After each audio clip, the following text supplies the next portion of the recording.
तो देखते हैं वर्ड्स को पढ़कर हम फिगर कैसे बनाते हैं। बेटा प्लीज़ इग्नोर करो कि अभी फिगर दी है, क्योंकि ऐसा नहीं है कि हर क्वेश्चन में फिगर दी हो।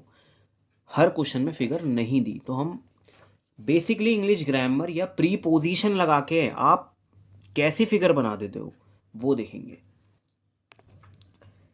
अ सर्कस आर्टिस्ट, एक सर्कस के आर्टिस्ट हैं, इज वो इज मतलब काम चल रहा है, क्लाइंबिंग बेटा वो चढ़ रहे हैं। अब मैं क्या कहना चाह रहा हूं, क्लाइंबिंग का मतलब सर ऊपर की साइड। एक तो है जी वॉकिंग, जी चलना तो स्ट्रेट, पर एक है जी क्लाइंबिंग। तो अब मेरे माइंड में कुछ ऐसी सेंस बिल्डअप हो रही है, तो क्लाइंबिंग का मतलब ठीक है ना। 20 मीटर लॉन्ग, लॉन्ग मतलब लंबाई बता दी यहाँ पे।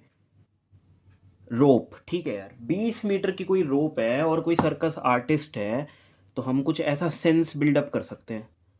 मैं कह रहा हूँ रीड करो, शब्दों को समझो और अपनी इमेजिनेशन पोस्ट कर दो एक वाइट पेपर पे। ड्राइंग करेंगे, ठीक है ना जी। 20 मीटर लॉन्ग रोप कहा था सर उन्होंने, ठीक है। चलो आगे देखते हैं और क्या कहना चाहते हैं। विच इज, बताओ विच किसके लिए लगाया, बताओ विच किसके लिए लगाया। देखो कोमा लगाया ना, तो वो विच रोप के लिए लगाया। वो जो रस्सी है ना, उस रस्सी के बारे में बता रहा है वो। जो बच्चा कहता है ना विच लग गया तो सर हम सब्जेक्ट पे जाएंगे, बेटा मानता हूं सर्कस आर्टिस्ट कोई नॉन लिविंग थिंग थोड़ी ना है जो विच लगाऊंगा। दूसरी बात, जब कोमा लग गया तो वो उसी के साथ साउंड करा रहा है, यानी कि रोप के बारे में बता रहा है। वो जो रोप है ना इज टाइटली, अरे बिल्कुल स्ट्रेच्ड होके बंधी हुई है, टाइटली स्ट्रेच जुड़ी हुई है। क्या कह रहा है भाई, जो रस्सी होती है ना, अगर मैं उसे बांधता हूँ ना, हमारे छत पे कपड़े सुखाने वाली रस्सी है, इतनी सीधी तो नहीं होती बेटा, आजकल दुनिया में सब टेढ़ा है। हाँ भाई, तो देखो रस्सी ऐसी भी तो हो सकती थी, वो जो चढ़ के आ रहे हैं सर्कस आर्टिस्ट ऊपर की साइड जा रहे हैं, तो ऐसी भी तो हो सकती थी। अरे तो फिर राइट एंगल ट्रायंगल बना लेता क्या, नहीं।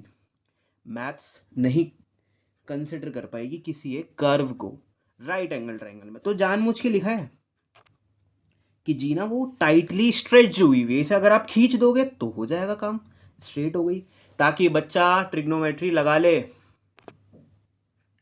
बेटा ये ऐसे ही नहीं लिखा आपकी बुक्स में, पहला वर्ड की सम जी कुछ जगह लग सकती है, हर जगह नहीं। ठीक है सर आगे चलते हैं। ठीक है सर, थोड़ा बहुत समझ में आ रहा है। एंड टाइड कौन बंधा हुआ है, सर वो रस्सी बंधी हुई है फ्रॉम द टॉप, ठीक है, किसी टॉप से वो रस्सी बंधी। देखो टॉप इज ऑल अबाउट, मैं यहाँ जा रहा हूँ, मैंने यहाँ नहीं लिखा है ना, तो ये टॉप है किसी चीज का, उससे टाई मतलब बेटा बांधना होता है, टाइड मतलब बंधी हुई है। फ्रॉम द टॉप, किसका top, of a vertical pole. यार वर्टिकल सुनते ही ना मैं एकदम स्ट्रेट हो जाता हूँ। वर्टिकल, अरे जो 90 डिग्री का एंगल बना दे वो वर्टिकल, वर्टिकल मतलब बिल्कुल स्ट्रेट। तो कोई वर्टिकल पोल है बेटा, उसके टॉप से वो रस्सी बंधी हुई है। जबकि देखो सारी बात रस्सी के बारे में बताइए, जबकि स्टार्टिंग की थी एक सर्कस के आर्टिस्ट, एक सर्कस का आर्टिस्ट इस क्लाइंबिंग, वो चढ़ रहा है 20 मीटर ऊंची रोप पे। वो रोप बंदी है, ये देखो यहाँ पे ऐसा फंदा डाला होगा, वो बंदी है पोल के टॉप से।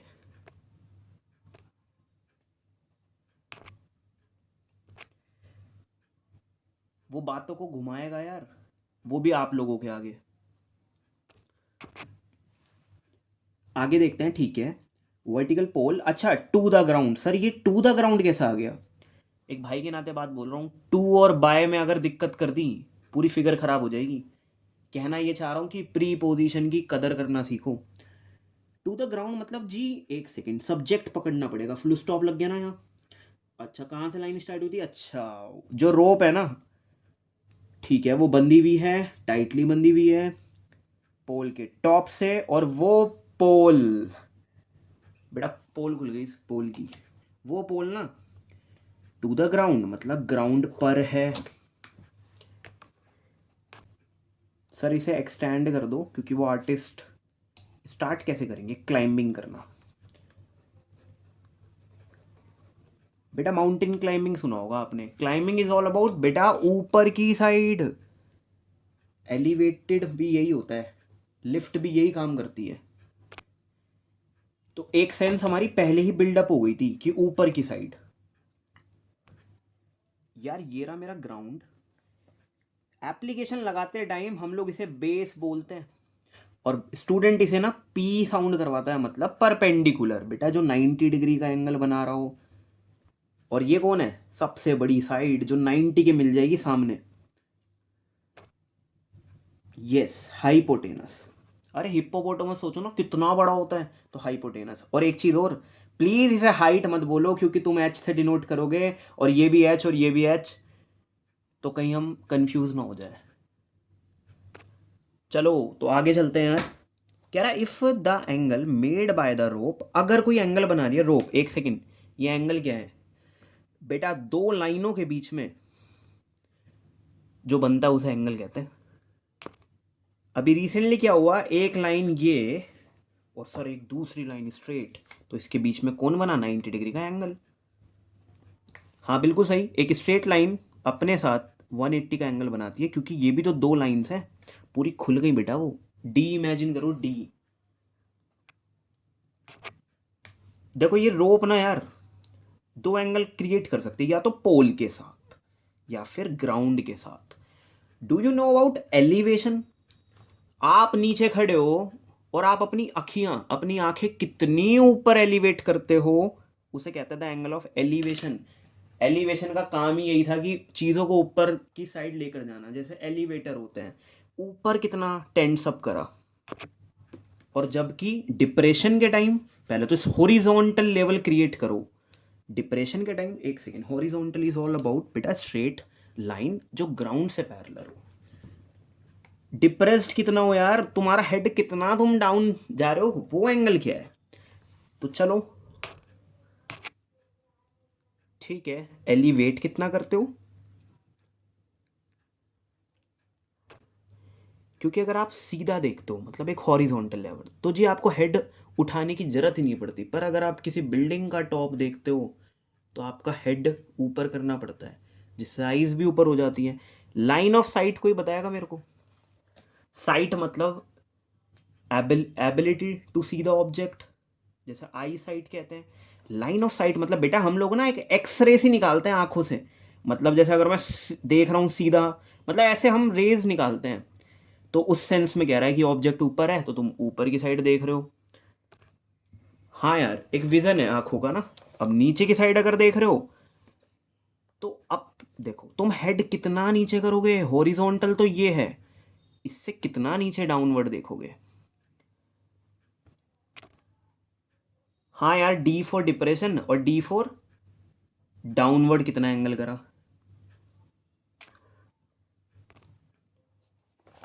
ई से एलिवेशन और ई से एकदम कितना ऊपर करा, है ना, ऐसा कुछ।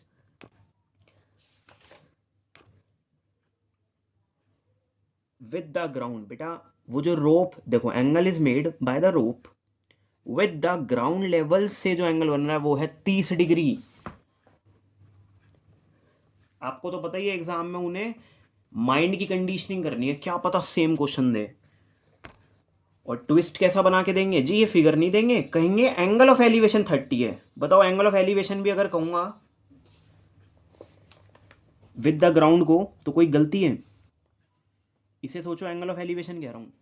नहीं सर, क्योंकि ग्राउंड से ऊपर की साइड, तो एलिवेशन कह सकते हो। सर फिगर डन, सच बता रहा हूँ, स्टेज 1 है, रीडिंग करो, इंग्लिश ग्रामर लगा के वर्ड्स को समझो, देन ड्राइंग करो। अब चेक करो जी मांग क्या रहा है, क्या मांग रहा है बताओ। Sir find the height of the pole. तो आखिर उस वर्टिकल पोल, वो जो इतना स्ट्रेट सा पोल है, सीधा जो बनाया गया है, देखो हमारी अर्थ पे ना सारी बिल्डिंग्स वगैरह 90 डिग्री के एंगल पे बनाई गई हैं, क्योंकि मैं कैसे भरोसा कर लूँ भाई, सोचो झुकी हुई बिल्डिंग, डर और लगेगा ना। तो अब देखो, पी चाहिए, पोल चाहिए, कितना सिंपल है सर, जैसा ट्राइंगल आज तक हम लोग देखने की आदत है ना हमें, उसी के हिसाब से मुझे चाहिए पी। मैं कह रहा हूँ तुम पे है क्या सर, एच है हम पे, और बताओ, एच है हम पे। ऐसी कोई ट्रिग्नोमेट्रिक रेशियो बताओ जिसमें एच और पी का जिक्र हुआ हो। सर हमने सीखा था साइन पी अपॉन एच। मेरे को उन बच्चों से कोई प्रॉब्लम नहीं है जो कॉसेक, जो भीड़ का हिस्सा नहीं है, जो एच अपॉन पी भी लगाएंगे तब भी आंसर सेम आएगा बेटा। इसके हिसाब से, क्योंकि मेरे को एंगल ये दिया इसलिए मैं कह रहा हूँ इसके हिसाब से चल रहा हूँ। ये बेस है, ये पी है और ये एच है। सर कहना क्या चाह रहे हो, ये देखो साइन, इसे थीटा बोल दूं 2 सेकंड के लिए, theta is all about angle, तो साइन कितना सर, साइन 30 डिग्री, ठीक है ना। 1 सेकंड बेटा, sine theta is all about P upon H, sine 30 degree, देखो अब अप्लाई हो रहा है finally concept, sine 30 degree done, theta theta बहुत बढ़िया, थीटा की अबे यार चलो इसकी जगह आ गया 30 डिग्री, तो पी कितना है नहीं पता सर। और जो बच्चे बढ़िया समझना चाहते हैं नाम दे दो यार, क्या नाम दूं, ए बी सी, एक राइट एंगल ट्राइंगल जो बी पर है राइट एंगल, चेक कर लेना राइट एंगल्ड कहाँ बनाता है, तो जी A B, P is all about sir A B upon में सर ए सी मतलब हाइपोटेनस, ठीक है। साइलेंट कर दो जो नहीं है, ए बी को ऐसे ही रखो, ए सी 20 है, साइन 30 की वैल्यू किस किस को याद है सर, साइन 30 होता है 1/2, क्योंकि वो जो √3 वाला कह रहे हो ना आप, √3/2 बेटा वो तो कॉस का होता है, जिन्हें बढ़िया समझना है। अरे वैल्यू बढ़ती भी जाती है साइन के अंदर, तो 1/2 से और बड़ा है √3/2 से और बड़ा है 1, कहा था ना साइन की वैल्यू बढ़ते हुए जाती है पर कॉस की वैल्यू घटते हुए जाती है, तो इस नज़रिए से भी आप लोग याद कर सकते हो यार। ऐसा तो ट्रू फॉल्स भी था शायद, ये रहा second, the value of sine theta increases as the theta increases. Sir आगे का बताओ, देखो यार जब इक्वल आ रहा हूँ ना तो मुझे क्रॉस चाहिए एग्जाम्स के अंदर, क्रॉस मल्टीप्लिकेशन, मुझे 2 और 20 का एलसीएम नहीं चाहिए, क्योंकि जब प्लस प्लस में बातें होती हैं तो करते हैं एलसीएम। तो आओ क्रॉस करते हैं, क्रॉस में भी बड़ा चक्कर है, 2 पार है ये, LHS RHS 2 पार मतलब 2 साइडें हैं मैथ्स की। अरे 20 की गुणा करानी है 1 से तो 20 ही आएगा, इधर ही लिखना, ए बी की गुणा करानी है 2 से तो इधर ही लिखना ऐसे। इसे मैं पर्सनली कहता हूँ कि मैंने इनके ना बटे वाले कॉन्सेप्ट, अपॉन वाली चीज़ें ख़त्म कर दी, जो चाहिए उसे यहीं रखो, बेसिकली उसे सेपरेट करो, पर इसके साथ 2 अड़ रहा है मल्टीप्लाई में, बच्चे को पता है जो मल्टीप्लाई में है ना वो नीचे जाएगा डिवाइड में और कट के आंसर आएगा 10, पर दुख की बात बच्चा 2 भेजता है उधर और कहता है 18 आ रहा है, तो ध्यान रखना।